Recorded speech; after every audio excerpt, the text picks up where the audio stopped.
False assumptions, the Galactic Confederation vessel. Luminous Accord emerged from fold space with mathematical precision, its crystalline hull refracting starlight in patterns that served as both art and advanced sensory arrays. Grand Admiral Zor-El stood on the command bridge, his forearms positioned in the formal stance of scientific observation, as Earth came into view on the primary display. "Remarkable," he murmured, his translator converting the complex harmonic tones of his native language into standard galactic common. A species that achieved spaceflight with combustion engines and managed interplanetary travel without even rudimentary gravitic manipulation. First Science Minister Talea approached, her bioluminescent skin pulsing with the cyan patterns that indicated intellectual curiosity. "Our preliminary assessment confirms it, Admiral. They've established colonies on their moon and neighboring planet using exclusively mechanical means. Their longest-range probes use primitive ion propulsion. It's almost charming." Zor-El's secondary eyes narrowed in what his species considered amusement. "Have they responded to our transmission yet?" "Yes, Admiral. Their global governing body, the United Earth Council, has agreed to receive our delegation. They seem quite excited about first contact, though our linguistic algorithms detect significant anxiety patterns in their communications. As expected, from a Stage 3 civilization encountering a Stage 7. Prepare the diplomatic corps for surface contact. Standard protective protocols for pre-gravitic species. Down on Earth, Commander Ilara Chen stood at the window of the UEC headquarters in Geneva, watching rain streaking down the glass as officials scurried around her in barely controlled panic. At 42, she had spent her entire career in Earth. Defense Intelligence, a division that most considered obsolete since the Great Unification. Now suddenly her expertise was relevant again. "Commander," a voice called from behind her, "President Reynolds has requested your presence in the war room." She turned, her expression carefully neutral. "There won't be a war, Lieutenant Park. The Confederation has already scanned our systems. They know exactly how outmatched we would be." "Still, ma'am," the President insists. Ilara nodded and followed the young officer through the labyrinthine corridors of the underground complex. The war room was a relic itself, built during the resource wars of the previous century and maintained out of tradition rather than necessity. Inside, the highest-ranking officials of Earth's unified government were gathered around a holographic display of the Luminous Accord. President Reynolds, a tall woman with silver hair and the perpetually concerned expression of someone carrying the weight of humanity on her shoulders, looked up as Ilara entered.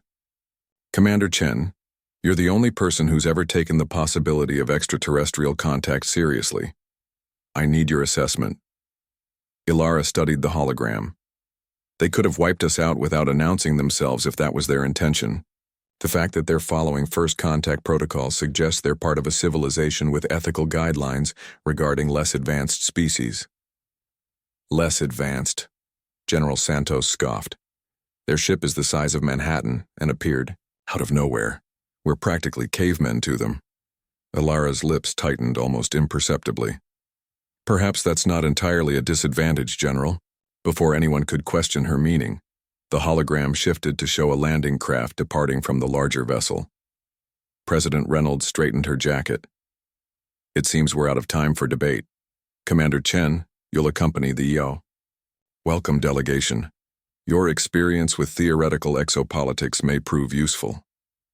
3 hours later, Ilara stood in the Grand Assembly Hall as the Confederation representatives made their proposal. Grand Admiral Zor-El, towering at nearly 3 meters tall, gestured with his secondary arms toward the holographic display showing the Galactic Confederation's territorial expanse. "The Confederation offers Earth protective status as a developing member world," he explained, his voice melodic despite the translator. "You will gain access to educational databases appropriate for your development stage, medical technologies to extend your lifespans, and defensive protection from less benevolent spacefaring civilizations." "And in exchange?" President Reynolds asked, though everyone already knew the answer. "Resource-sharing agreements, cultural exchange, and adherence to Confederation law regarding technological development paths. For your own safety, certain research, Directions would be restricted until your civilization reaches appropriate maturity thresholds. The Earth delegation whispered among themselves, but Alara remained silent, watching the Confederation representatives with unreadable eyes. She noted how their technology, while impressive, was built on predictable principles: crystalline computing, biomimetic engineering, gravitonic manipulation, all logical progressions from one technological paradigm. 1 week later, Earth's acceptance into the Confederation was celebrated across the planet. Humanity would join the Galactic community as a protected species, a Stage 3 civilization on the long path to advancement. The news feeds showed people celebrating in the streets, marveling at the medical capsules that could cure cancer and the educational interfaces that made learning any subject effortless. Only Alara seemed troubled as she entered the access codes to a facility deep beneath the Rocky Mountains that officially didn't exist. The ancient elevator descended for nearly 5 minutes before opening onto a dimly lit operations center. A single technician looked up in surprise. "Commander Chen? I wasn't expecting an inspection." Alara placed her palm on the biometric scanner.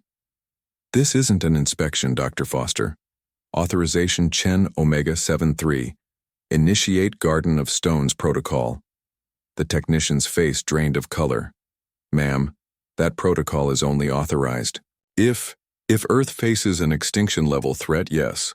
We're not there yet, but I'm activating preliminary measures. The Confederation is already establishing monitoring outposts throughout our system. They're supposed to be our protectors." Alara's gaze was steel. "History is full of protectors who became masters, Doctor. The protocol remains classified at ultraviolet level. Not even the President knows what's down here." The technician swallowed hard and turned to his console. "Garden of Stones preliminary activation confirmed. The Sentinels will begin silent observation. On the outer edge of the solar system, something stirred in the darkness of the Kuiper Belt. A dormant object, indistinguishable from millions of other icy bodies, received a quantum-entangled signal that had waited centuries to be sent. Ancient systems powered down to near-molecular stasis began the slow process of reactivation. The object's surface, coated in regolith and ice, shifted microscopically as internal reconfiguration began. 2 years passed. Humanity adapted quickly to its new status in the galaxy. Confederation technology improved Earth's infrastructure, extended human lifespans, and provided solutions to climate instability. Faster-than-light travel, while restricted for human use, allowed Confederation ships to establish a regular presence in the Sol system. With Confederation assistance, human colonies expanded on Mars and the Moon, and the first extrasolar human settlement was established on Proxima Centauri b, renamed Nova Terra. Alara Chen was appointed as governor of this first extrasolar colony, a position that surprised many but made political sense. Keep the skeptic busy with administrative work far from Earth. What no one in the Confederation realized was that Nova Terra had been chosen specifically by Alara and the colonists carefully selected from a list she had prepared decades earlier. The crisis began without warning. Confederation deep space sensors detected a massive fleet entering the border sectors, ships of unknown design broadcasting no recognition signals. The peaceful Confederation, while technologically advanced, maintained only a small defense force. They hadn't faced a serious military threat in generations. First Science Minister Talia rushed into Grand Admiral Zorel's chambers aboard the Confederation headquarters station. "Admiral, we've identified them. It's the Vrax Empire, Zorel's primary." Eyes widened. The Vrax are a myth, a cautionary tale we tell developmental species about the dangers of expansion without ethical evolution. They're very real, Admiral, and they've already overwhelmed our border outposts. 17 worlds have gone silent. The Vrax advance was relentless. Where the Confederation built with elegance and deployed technology with precision, the Vrax used overwhelming force and numbers. Their ships, brutal and utilitarian in design, carried weapons that tore through Confederation defenses. Their communication consisted of a single repeated message in Galactic Common: submit or be erased. Within 3 months, the Confederation had lost a third of its territory. The diplomatic species that formed its core had no concept of total war, no strategic doctrine for facing an enemy that rejected all communication attempts. For the first time in centuries, the advanced civilization faced extinction. On Nova Terra, Ilara received the reports with grim determination. The Vraks were moving methodically through Confederation space, and Earth's solar system lay directly in their path. When the Confederation ordered evacuation of all developing worlds to more defensible regions, Ilara refused to leave. Nova Terra will not be abandoned, she declared during an emergency session with Confederation representatives, and I strongly advise against removing Earth's population as well. Grand Admiral Zorel, his holographic image flickering with the strain on communication networks, appeared personally to address her. Governor Chen, this is not a request. The Vraks Empire shows no mercy to developing worlds. They will strip your planets bare and eradicate your species. Ilara's gaze was uncharacteristically fierce. With all due respect, Admiral, I believe humanity may surprise you yet. That night, after the Confederation representatives had departed, Ilara entered a secure facility beneath Nova Terra's government complex. Unlike the sterile elegance of Confederation technology, this room contained equipment that appeared almost crude, metallic, angular, with pulsing blue lights that cast eerie shadows. She placed her palm on a scanner and spoke clearly. Full, Garden of Stones activation. Authorization Chen Omega 73. The firebreak has failed. Release the Sentinels. Throughout human space, on Earth, Mars, Luna, and Nova Terra, hidden systems began to wake. Deep beneath the lunar surface, in abandoned mines on Mars, and in secret bunkers on Earth, ancient machinery stirred to life. In the Kuiper Belt, what had appeared to be lifeless rocks revealed themselves as something else entirely. As the first Vrak scout ships entered the Sol system, their sensors detected nothing unusual, just the expected technology level of a Confederation-protected developing world. They approached with the confidence of inevitable victory, unaware that they were being watched by systems operating on principles their science had never encountered. Ilara stood alone in her office on Nova Terra as the Confederation's final warning came through. The defensive fleet had been overwhelmed. The Vraks would reach Earth within days. The evacuation ships could take only a fraction of humanity to safety. She sent a single response. No evacuation necessary. Stand by for demonstration. Then she activated the quantum communicator that would send her next message, not to the Confederation, but to the waiting Sentinels. In that moment, humanity's mask of primitive simplicity began to fall away, revealing something the galaxy had never expected. A legacy of war technology so advanced it had been intentionally buried, created by a civilization that had almost destroyed itself before finding peace. Initiate Protocol Lazarus, she commanded. All Sentinels to combat status. The Garden of Stones is now open. Awakening Legacy, the Vraks battlecruiser.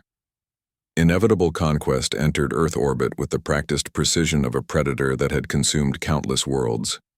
Supreme Commander Drek stood on his command platform, six-limbed form encased in battle, armor that displayed the trophies of 100 campaigns. His face, if the arrangement of sensory organs and breathing apparatus could be called such, remained expressionless as the holographic display showed Earth rotating below. Another primitive world under Confederation protection, he rumbled, the translator rendering his speech into the harsh staccato that the Vraks preferred even in translated form. Begin standard conquest procedure. Destroy their orbital defense platforms first. Commander, his tactical officer interrupted. Scans show only minimal defensive installations, primitive kinetic weapons and early-stage energy shields. Nothing that poses any threat. Drek's breathing apparatus hissed in what passed for amusement among his kind.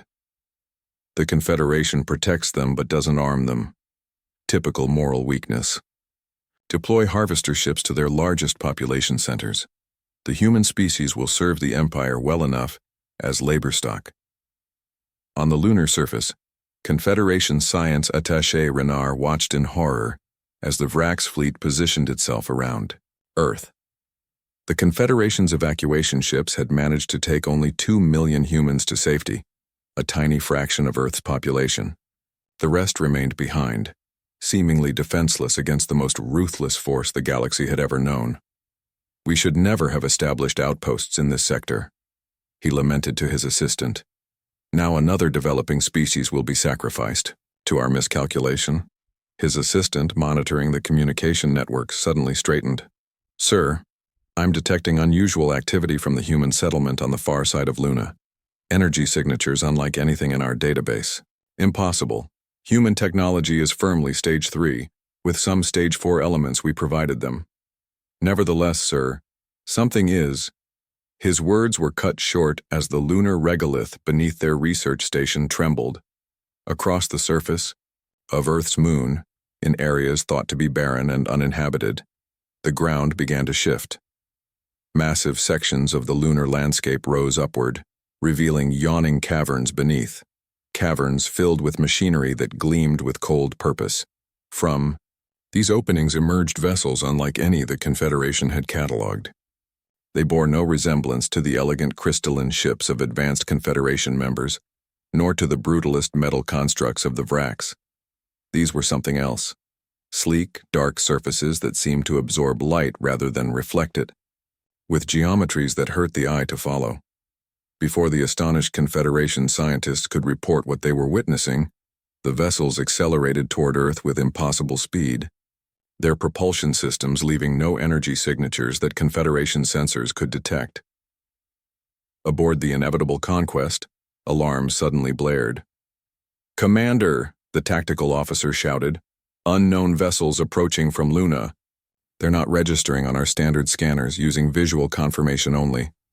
Drek's posture shifted to combat readiness. "Impossible. This system has no Stage 6 technology. Destroy them immediately." The Vrax weapons officers didn't hesitate, firing a barrage of graviton disruptors capable of tearing apart a Confederation capital ship. The beams lanced toward the approaching Earth vessels and passed through them as if they weren't there. "Sensor malfunction," the tactical officer reported frantically. "The targets are—" He never finished his sentence. The human vessels now, surrounding the Vrax flagship, simply remained. They took no hostile action. They fired no weapons.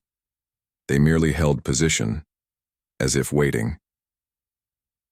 On Nova Terra, Ilara Chen stood in the colony's control center, her hands steady on the ancient interface that had been disguised as a standard administrative console. Around her, the colonists she had personally selected years ago worked with practiced efficiency, revealing their true expertise as they shed the pretense of being simple settlers. Sentinel Fleet 1 has engaged the Vrax Vanguard in Sol system, reported her second-in-command Colonel Maya Takahashi. Sentinel Fleets 2 through 5 are deploying from Jupiter's moons, Saturn's rings, and the Kuiper Belt objects. Ilara nodded. "Status of the planetary defense grid?" "Online and awaiting your command, Governor. Earth, Luna, and Mars defense. Systems are fully operational. The fire breaks are in position." On the main view screen, a real-time tactical display showed what was happening in Earth orbit. The Vrax ships, at first confident in their overwhelming firepower, were now maneuvering erratically, firing at targets their sensors couldn't properly track. "Open communication with the Confederation observation post on Luna," Ilara ordered. When Science Attaché Renard's stunned face appeared on screen, she spoke with calm authority. "This is Governor Chen of Nova Terra. Please inform Grand Admiral Zarel that Operation Garden of Stones is now active. Humanity will handle the Vrax threat in this sector." In Earth orbit, Supreme Commander Drek was facing something unprecedented. In his long career of conquest, uncertainty. The human vessels, now numbered in the hundreds as more emerged from hidden bases throughout the solar system, had yet to fire a single shot. Yet his own weapons seemed incapable of affecting them. "Deploy the matter annihilation cannon," he ordered, referring to the Vrax's most devastating weapon, one that had shattered moons and sterilized planets. The massive weapon, extending from the underside of the inevitable Conquest, powered up with an energy surge that would have overwhelmed any known shielding technology. The beam discharged toward Earth's surface, aimed at the planet's largest city. It never reached its target. Halfway between the Vrax ship and Earth, the beam simply stopped. Not deflected, not absorbed, but halted in space as if time itself had frozen. The energy hung there, a suspended moment of destructive potential, before collapsing in on itself and vanishing. For the first time in his life, Supreme Commander Drek felt fear. At that moment, Alara's voice reached every communication system in the solar system, broadcasting simultaneously on all frequencies and in all known languages. Attention, Vrax. Empire Forces. This is Governor Alara Chen of Earth Colonial Administration. You have entered protected space without authorization. Your weapons have been neutralized. Your drives will now be disabled. Prepare to be boarded. As if on cue, the human vessels finally moved. They didn't fire energy weapons or launch missiles. Instead, they simply phased through the hulls of the Vrax ships as if solid matter was no obstacle. Within seconds, Vrax crew members found themselves facing humanoid figures in armor that seemed to shift and flow like liquid metal, adapting instantly to any environment. These weren't humans as the galaxy understood them. They were sentinels, synthetic warriors created centuries ago, preserved in secret for a day humanity had hoped would never come. In the Nova Terra Control Center, Alara opened a direct channel to Grand Admiral Zorel. The Confederation leader's expression was a mixture of awe and horror as he witnessed the systematic neutralization of the Vrax fleet. "What are you?" he asked simply. Alara's expression remained impassive. "We are what we had to become, Admiral. Humanity wasn't born on Earth as you were led to believe. Earth was our sanctuary, the world where we tried to start over." The tactical display showed the Vrax ships now completely immobilized, their crews being systematically detained by the Sentinels. No lives were taken, but resistance was rendered impossible by technology that operated on principles neither the Vrax nor the Confederation understood. 500 years ago, Ilara continued, humanity nearly destroyed itself in a war that spanned our original home systems. The weapons we created, the boundaries we crossed, they threatened not just our existence but the very fabric of space-time in our region of the galaxy. The images on the screen shifted to show massive structures emerging from hiding places throughout the solar system, defense platforms the size of small moons, shipyards concealed within asteroids, manufacturing facilities buried beneath the surfaces of planets and moons. When the war ended, those of us who survived made a choice. We would destroy our most dangerous creations, hide away the knowledge that had nearly ended us, and start again as a simpler people. Earth was terraformed to become our new beginning, a place where humanity could evolve culturally and ethically before we reclaimed our technological birthright. Grand Admiral Zorel's multiple limbs moved in a gesture of profound disbelief. You intentionally regressed your civilization, buried your technology. Why maintain the deception when we offered you protection? Ilara's gaze was steady. Because history taught us that no protection is permanent, Admiral. The Sentinels and the Garden of Stones were our insurance policy, a final defense if the galaxy proved as dangerous as the home we left behind. We hoped never to need them. On Earth, the population watched in amazement as the sky filled with vessels and structures they had never known existed. For the first time, they witnessed the truth that had been hidden from them for generations, that their primitive technology was a choice, not a limitation. Supreme Commander Drek, now in the custody of the Sentinels, was brought before a communication screen where Alara's face appeared. "Your Empire has made a costly miscalculation, Commander," she said without emotion. "The Vrax advance stops here." "What are you?" Drek demanded, his translator struggling to convey his mixture of rage and fear. "We are humanity's shadows," Alara replied, "the legacy of a war that nearly consumed us. The technology you're witnessing operates on principles your science hasn't yet discovered. Quantum manipulation at the Planck scale, temporal engineering, consciousness transfer, matter phase shifting. We buried it because we feared becoming the monsters our ancestors fought against." Within days, the news spread throughout Confederation space. The Vrax advance had been halted not by the Confederation's forces but by a supposedly primitive species under their protection, the human vessels, moving at speeds that defied Confederation physics, had already liberated 3 systems from Vrax's occupation without firing a single conventional weapon. 1 month later, representatives from all Confederation species gathered at Earth to witness the formal unveiling of humanity's true technological status. President Reynolds stood alongside Alara Chen as they addressed the assembled dignitaries. Humanity accepts its place in the galactic community not as a developing species in need of protection, but as equals, President Reynolds declared. The technology we have revealed today represents only a fraction of our legacy. Much of it remains sealed away, and for good reason. Grand Admiral Zarel, still struggling to reconcile the humans he thought he knew with the reality before him, addressed the assembly. The Confederation acknowledges humanity's true status and withdraws the developmental restrictions previously established. We also formally request humanity's assistance in defending Confederation space against the continuing Vrax threat. Alara stepped forward. Humanity will assist in the defense of innocent worlds, but we will not weaponize our legacy technology for others. The Sentinels will establish a containment perimeter around Vrax territory and prevent further expansion, but we will not engage in offensive operations or share our military technology. May I ask why? Zor-El inquired. With such power, you could end the Vrax threat permanently. Ilara's expression softened slightly. Because the war that created these technologies cost us our original home and billions of lives. Because every advance we made came with a terrible price. And because a species that has the power to conquer should have the wisdom not to. In the days that followed, the Confederation came to understand the true nature of their former protectorate.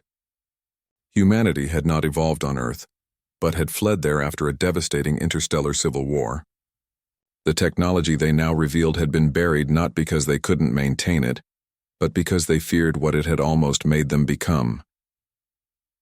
The Sentinels, synthetic warriors with consciousness based on the minds of long-dead heroes, were only the guardians of far more dangerous creations that remained sealed in the Garden of Stones, a network of hidden facilities throughout human space. As promised, human forces established a containment perimeter around Vrax territory, using technology that rendered their aggressive expansion impossible without destroying them. The message was clear. Humanity would defend but not conquer, protect but not subjugate. 1 year after the Vrax incursion, Alara Chen stood on the observation deck of the newly revealed human flagship Remembrance, watching stars streak by as she traveled to the Confederation's central worlds. Beside her stood Dr. Foster, the technician who had helped her activate the Garden of Stones protocol. "Do you think they understand yet?" Foster asked. "Why we hid for so long?" Alara's gaze remained fixed on the stars. "Some do. The wisest among them. The others still see only the power, not the cost. And the Vrax? They're beginning to understand. Their leadership has requested diplomatic relations for the first time in their history. Fear can be a powerful teacher. And humanity? Now that the secret is out?" Alara finally turned to face him, her expression contemplative. "That remains to be seen. We've kept the most dangerous technologies sealed away. The knowledge of what we once were, of what we could become again, may be the most powerful weapon of all." Out in the darkness between stars, the Sentinels continued their vigilant watch, not just against external threats, but as a reminder of humanity's own capacity for both creation and destruction. They were the legacy of a civilization that had learned the hardest lesson of all, that the greatest war is not fought against an enemy but against the darkness within. The galaxy now understood that humanity wasn't primitive after all. They had simply chosen to remember what true advancement meant.